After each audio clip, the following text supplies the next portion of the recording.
Jangan minta 1 tahun 2 tahun terus nggak sukses terus pindah, nggak. Sukses itu butuh waktu 7-10 tahun.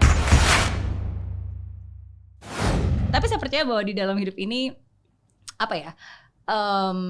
bukan hanya apa yang kita lihat dan apa yang ada di sekitar kita yang membantu kita. Sebenarnya ada banyak hal-hal yang is just beyond us as a human.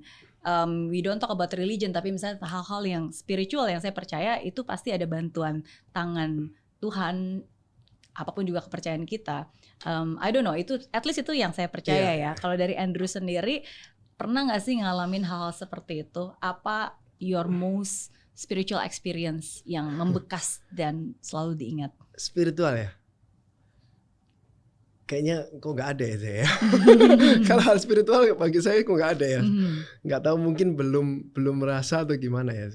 Selama ini belum ada sih misalnya. Oke. Atau mungkin sesuatu yang pertolongan yang nggak kebayang aja gitu bahwa ternyata ini I don't know that. Nggak ada saya. Nggak ada. Oke. Spiritual saya belum mengalaminya. Atau tidak sadar belum ada sih saya. Kayak gini lah ya, misalnya hari yang baik untuk buka usaha, kan ada tuh yang teman bilang tanggal segini, harinya segini, ngadep sini. Kalau saya kan enggak, hari yang paling baik untuk buka usaha adalah hari ini. Hari secepatnya. Yang paling, secepatnya itu adalah hari yang paling baik. Hari yang paling cepat dapat untung itu adalah hari baik. Kalau saya tunggu hari baik, nggak buka-buka saya. Nggak buka-buka. Karena setiap orang punya perhitungannya sendiri kan. Nanya orang ini dihitung-hitung harusnya tanggal gini. Makanya spiritualnya belum dapat. Oke. Kalau gitu apa dong rumus sukses dari seorang Andrew? Konsisten ya. Yang saya bicarain konsisten dan persistence. Jadi bukan cuma konsisten doang. Jadi yang banyak orang bilang saya udah konsisten tapi gini-gini aja. Yang namanya konsisten itu kan bukan konsisten selama 2 minggu saya melakukan hal yang sama terus. Bukan 2 bulan, bukan 2 tahun, tapi 20 tahun. Lakukan hal yang sama terus, fokus di satu hal terus. Saya yakin gak mungkin sih kalau itu gak sukses sih. Mau memulai A, pikirin A itu gimana caranya A itu sukses. Udah jangan pindah B, jangan pindah C. A terus. Pasti sih. Kalau saya belum pernah lihat orang yang mikirin A terus dia gak sukses. Pikirin terus. Pikirin caranya, gimana caranya A sukses. Jangan pindah-pindah gitu.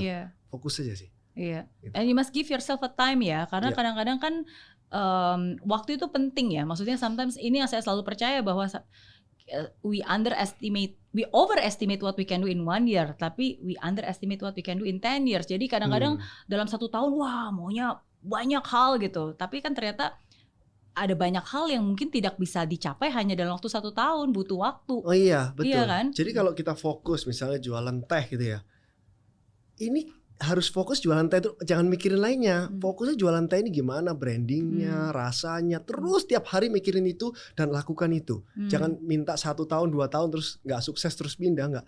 Sukses itu butuh waktu 7-10 tahun di satu bidang menurut saya. Nggak bisa di bawah 7 tahun kamu udah minta sukses. Coba Mary Riana udah berapa tahun? Yang ini berarti kan saya balik ke Indonesia tahun 2014 sampai hari ini berarti 9 tahun. Iya. 7-10 tahun. That's true. Dan yang bisnis sebelumnya pun juga kan di Singapura. Saya mulai dari 2002 sampai 2013. Nggak ada lah bisnis. Makanya orang kepinginnya udah 2 tahun saya mati-matian kerja nggak dapat apa-apa. Belum 7 tahun, kamu 7 tahun aja baru mulai gede itu usaha itu. Nggak ada yang ekspres. Itu kuncinya ya. 7 tahun konsisten. Jadi kalau belum 7 tahun, udahlah jangan ngomong saya udah konsisten gitu, apalagi baru 7 bulan gitu kan. Ada yang bilang saya udah 7 tahun gitu. 7 tahun tapi ganti-ganti terus. 7 tahun terus di satu bidang yang sama, kamu fokus, kamu pelajarin, kamu kerjain itu mati-matian, pasti sukses. Dan being obsessed with that things ya. Dalam arti ya kalau kita benar-benar have passion dan obsessed dengan hal itu ya dengan sendirinya kita mikirin hal itu terus kan. Kalau kita mikirin hal itu terus ya berarti kan kita juga mikirin gimana caranya ketemu dengan orang yang udah sukses di bidang itu. Betul. Gitu. Baca buku tentang itu, lihat YouTube tentang itu, semua tentang itu. Mimpinya pun tentang itu harus. Dan itu yang terjadi di Andrew ya. Oke, bahkan sampai hari ini pun habit itu masih selalu dilakukan. Masih, dari saya awal kerja 17 tahun lalu, saya sebelum jam 6 pagi saya udah bangun. Saya udah olahraga, sebelum jam 8 pagi saya udah di kantor. Sampai sekarang, tadi pagi juga masih gitu, sama. Saya tetap lakukan secara konsisten. Apa Mau tuh? sampai 20 tahun ke depan, ya Tetap. itu yang akan saya lakukan. Tetap ya? Iya, tetap. Nggak ada bosan-bosan, butuh waktu healing gitu. Healingnya pada saat kerja itu, soalnya saya seneng gitu. Coba. Apa justru healingnya saat kerja gitu ya? Oke. Jam 8 mulai kerja itu saya healing. Itu proses healing? Iya. Oke. Wow. Ya makanya apa nih bisa seperti kayak gini pemikirannya. Ya saya seneng sih kalau hari Minggu saya bangun malah aduh hari Minggu ini nggak bisa kerja gitu. Malah kayak gitu sih. Oke. It's all about mindset sih seperti saya bilang ya. Dan seperti yang tadi Andrew bilang juga, dari situ saya menangkap bahwa ya kalau memang kita sangat mencintai apa yang kita lakukan, ya benar-benar nggak kerasa seperti lagi kerja.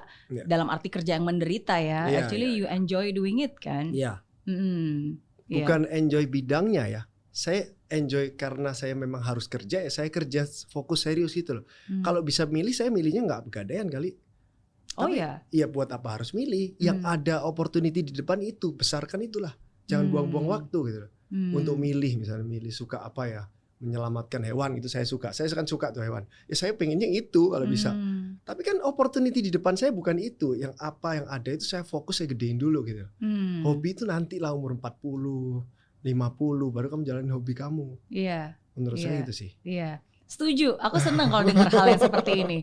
Karena kadang-kadang kalau aku ketemu sama anak-anak muda gitu ya, yang sometimes terlalu kayak, tapi kan ini gak sesuai dengan passion saya gitu.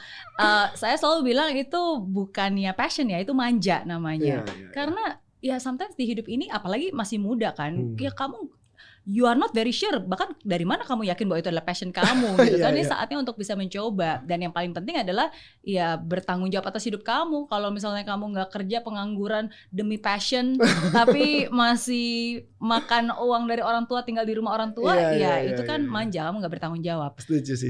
Saya sering sih ngomong sama orang yang baru lulus SMA gitu ya. Dia kan cari kerja gitu. Saya tanya, kamu cari kerja buat apa? Ya cari uang Pak gitu kan. Oke. Kalau gitu jangan milih-milih dong. Kalau milih-milih kerjaan berarti kan kamu cari passion. Kamu cari passion atau cari uang gitu sebenarnya.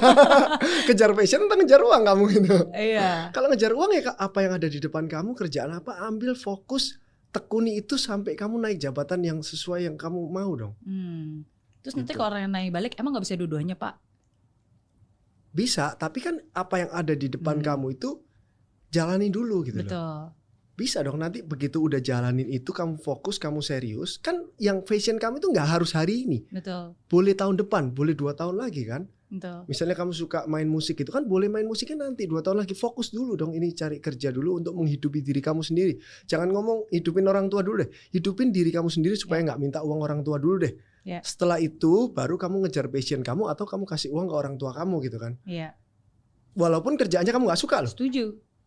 Setuju, karena hidup itu seperti itu tentang pertanggungjawaban gitu kan. Bukan berarti kita nggak bisa mengerjakan sesuai passion, bisa, tapi akan ada waktunya. Ya, dan bersyukurlah kalau misalnya dua-duanya kesempatan itu ada di hadapan kamu sekarang. Kalau ada bisa, gitu, tapi kalau misalnya enggak, ya jangan terlalu pilih-pilih gitu kan. Kerjakan dulu.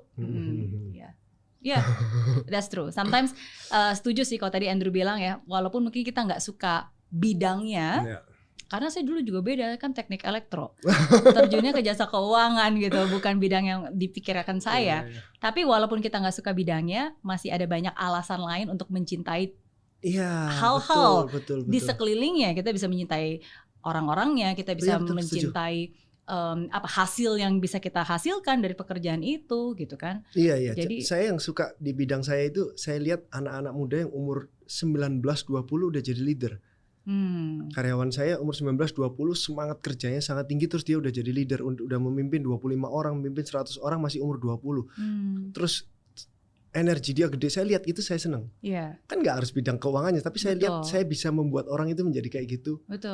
Itu saya senang. Itu yang membuat saya semangat terus untuk menerima karyawan baru terus. Itu kan bisa kan dari angle lain gitu kan dilihatnya. Betul. Ya, gitu. ada begitu banyak alasan untuk mencintai sesuatu. Kalau kita mindsetnya emang udah bener mau melakukan hal itu kan. Tapi kalau dari awal emang udah nggak mau, ya akan begitu banyak alasan juga untuk nggak melakukannya. Setuju.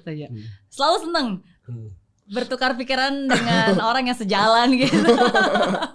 Oke, at least ini bisa jadi contoh nyata nih. Untuk jadi crazy rich, sebenarnya di awal nggak harus benar-benar memulai sesuatu yang kamu suka. Tapi kalau kamu bisa bertekun di hal yang bahkan kamu nggak suka pun kamu bisa sukses, wow. Habis itu lebih banyak hal lagi yang bisa kamu lakukan. Setuju. Oke. Jadi artinya, nonton juga nih konten-konten saya. Thank you loh. Udah lama nonton. Oh, tapi membekas ya. Selalu ngikutin. Thank you. Oke.